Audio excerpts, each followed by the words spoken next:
Alkitab berita baik Kejadian bab 30. Tetapi Rahel belum juga mendapat anak. Oleh itu, dia iri hati terhadap kakaknya, lalu berkata kepada Yakub, "Berilah aku anak, jika tidak, aku akan mati." Yakub marah kepada Rahel dan berkata, "Aku ini bukan Allah, dialah yang menyebabkan engkau tidak mendapat anak." Maka Rahel berkata, "Ini hambaku Bilha. Tidurlah dengan dia supaya dia melahirkan anak untuk aku. Dengan demikian, aku boleh menjadi ibu melalui dia." Rahel memberikan Bilha kepada suaminya. Lalu Yakub bersetubuh dengan hamba itu. Bilha mengandung lalu melahirkan seorang anak lelaki. Rahel berkata, "Allah sudah mengadili bagi kepentinganku. Dia sudah mendengar doaku dan memberikan seorang anak lelaki kepadaku." Maka dia menamakan anak itu Dan. Bilha mengandung lagi dan melahirkan seorang anak lelaki. Rahel berkata, "Aku telah berjuang mati-matian melawan kakakku dan aku sudah menang." Maka dia menamakan anak itu Naftali. Apabila Lea sedar bahawa dia tidak mendapat anak lagi, dia memberikan hambanya Zilpah kepada Yakub untuk menjadi isterinya. Kemudian Zilpah melahirkan seorang anak lelaki. Lea berkata, "Aku beruntung." Maka dia menamakan anak itu Gad. Zilpah melahirkan seorang anak lelaki lagi, dan Lea berkata, "Alangkah berbahagianya aku. Sekarang semua wanita akan mengatakan aku berbahagia." Maka dia menamakan anak itu Asher. Pada musim menuai gandum, Ruben pergi ke ladang dan menjumpai sejenis tumbuhan ubat di sana. Dia membawa tumbuhan itu kepada Lea, ibunya. Rahel berkata kepada Lea, "Berilah aku sedikit tumbuhan ubat yang dijumpai anakmu itu." Lea menjawab, "Belum cukupkah engkau mengambil suamiku? Tumbuhan ubat yang dijumpai anakku pun engkau hendak ambil." Rahel berkata, "Jika engkau mahu memberi aku tumbuhan ubat yang dijumpai anakmu itu, engkau boleh tidur dengan Yakub pada malam ini."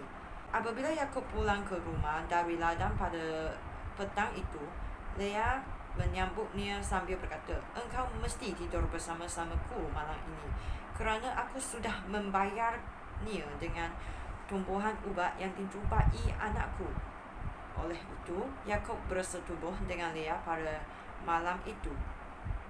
Allah mengabulkan doa Lea, maka dia mengandung lalu melahirkan anak lelaki yang kelima. Lea berkata, "Allah sudah memberikan pahala kepadaku kerana aku telah menyerahkan Zilpah kepada suamiku." Maka dia menamakan anak itu Isahar.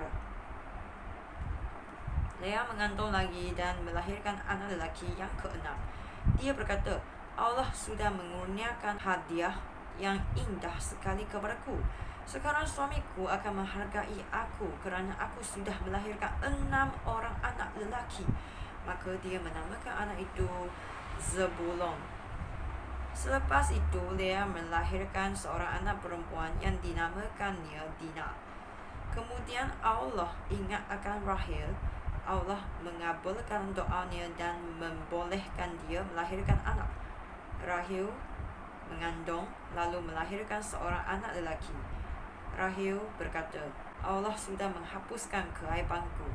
Semoga Tuhan memberikan seorang anak lelaki lagi kepadaku." Maka dia menamakan anaknya itu Yusuf. Selepas Rahel melahirkan Yusuf, Yakub berkata kepada Laban, "Izinkanlah saya pulang ke negeri saya. Berilah saya anak isteri yang saya dapat dengan bekerja bagi pacik, lalu saya akan pulang. Pacik tahu saya sudah bekerja keras." Laban berkata kepadanya, "Dengar dulu. Melalui ramalan, aku tahu bahawa Tuhan sudah memberkati aku kerana kamu. Katakan saja berapa yang kamu minta dan aku akan membayarnya."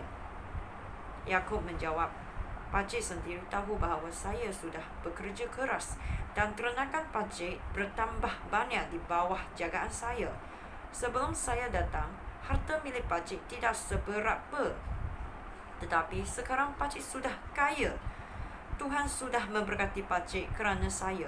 Sekarang sudah masanya saya bekerja untuk keluarga saya sendiri.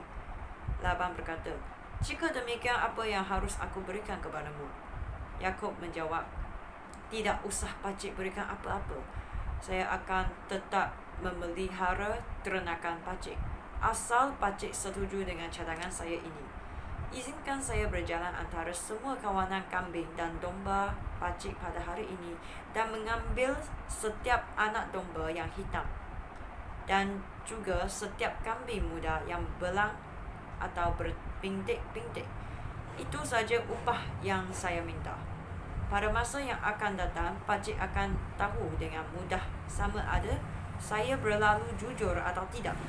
Manakala pacik datang untuk memeriksa ternakan yang menjadi upah saya dan nampak bahawa ada kambing yang tidak berpintik-pintik atau belang atau domba yang tidak hitam, pacik akan tahu bahawa binatang itu telah saya curi." Laban menjawab, "Aku setuju. Kita akan melakukan apa yang kamu cadangkan itu." Tetapi pada hari itu, Laban memisahkan semua kambing jantan yang loren atau belang dan semua kambing betina yang belang, berpintik-pintik atau yang bernoda putih. Dia juga memisahkan semua domba yang hitam. Kemudian dia menyuruh anak-anak lelakinya mengurus ternakan itu. Anak-anak Laban itu pergi menjauhi Yakub dengan menggiring semua ternakan itu sejauh 3 hari perjalanan. Kawanan kambing dan domba yang tinggal dipelihara oleh Yakub. Kemudian Yakub mengambil cabang-cabang hijau pokok hawar, pokok padam dan pokok berangang. Dia mengupas sebahagian kulit cabang-cabang itu sehingga menjadi belang. Dia meletakkan cabang-cabang itu di hadapan kawanan kambing di dalam tempat minuman kerana ternakan itu suka mengawan ketika hendak minum. Kambing yang mengawan di hadapan cabang-cabang itu akan melahirkan anak kambing yang loren atau yang belang atau yang berpintik-pintik. Kemudian Yakub memisahkan domba daripada kambing, lalu menghadapkan domba ke arah kambing yang loren dan hitam kepunyaan Laban. Dengan cara itu, dia mendapat kawanan ternakannya sendiri dan memisahkannya daripada kawanan ternakan Laban. Apabila binatang yang kuat sedang mengawan, Yakub meletakkan cabang-cabang yang dikupasnya itu di hadapan binatang itu di dalam tempat minuman. Tetapi dia tidak meletakkan cabang-cabang itu di hadapan binatang yang lemah. Oleh itu, semua binatang yang lemah menjadi kepunyaan Laban dan semua binatang yang kuat menjadi kepunyaan Yakub. Dengan demikian, Yakub menjadi kaya raya. Dia mempunyai banyak kawanan kambing dan domba, unta, keldai serta hamba-hamba.